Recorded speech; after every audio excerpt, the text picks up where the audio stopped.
Now we will study the excretory system of a cockroach, which is represented by a tuft of Malpighian tubules present at the junction of midgut and hindgut. If you take a TS of these tubules, you will see they are lined by ciliated and glandular cells. These Malpighian tubules collect the nitrogenous waste in the form of uric acid and pour in the alimentary canal in the hindgut part.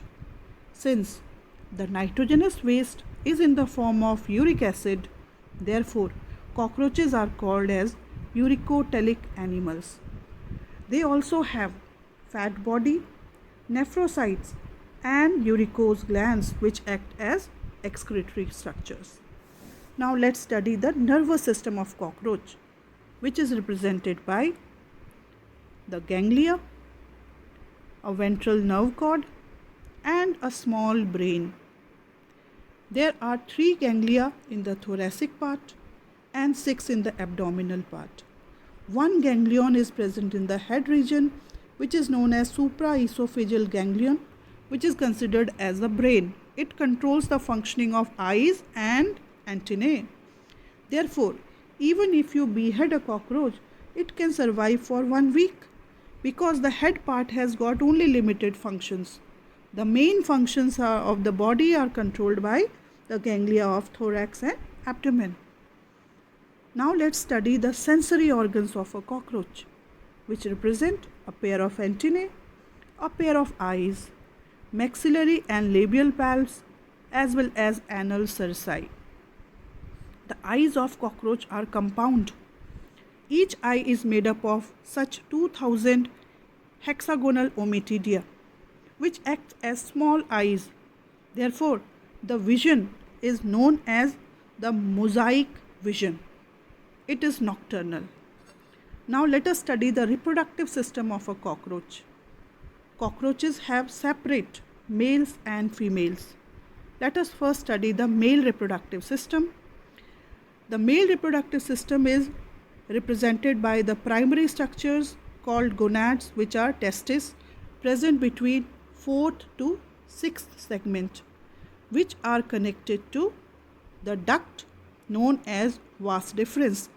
These vas deferences are joined to a mushroom-shaped structure called seminal vesicle, which are connected to ejaculatory duct, which are present just above the anus. Then this main accessory gland is the seminal vesicle, which has got many small and long tubules which are responsible for the production of spermatophores.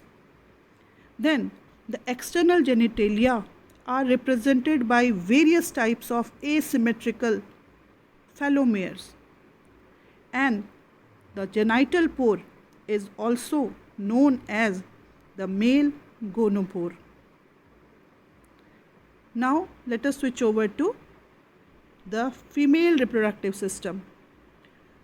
The female reproductive system is represented by a pair of ovaries, which are present between 2nd to 6th segment.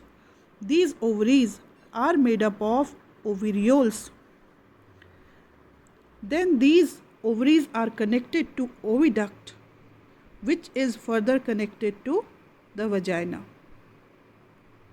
There is a large genital chamber or brood pouch, which is present between 7th to 10th segment. The vagina receives the spermatophore and ultimately the oothecae are produced. These oothecae are laid at some places which are safe.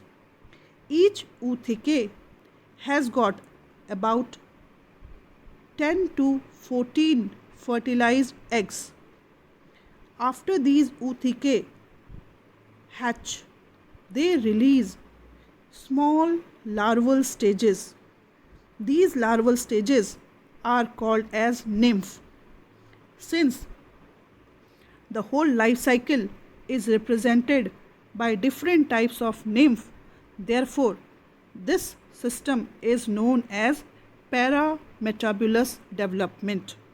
So these larval systems, that is nymph, they show molting. A nymph develops into a complete adult by molting about 13 times. So before it becomes the adult, these nymphs are not having any wings. Only in the second last stage, the nymph gets the wing pads and develops into a complete adult cockroach. So we have studied all the system of these cockroach in detail. I hope you are clear with this. Thank you.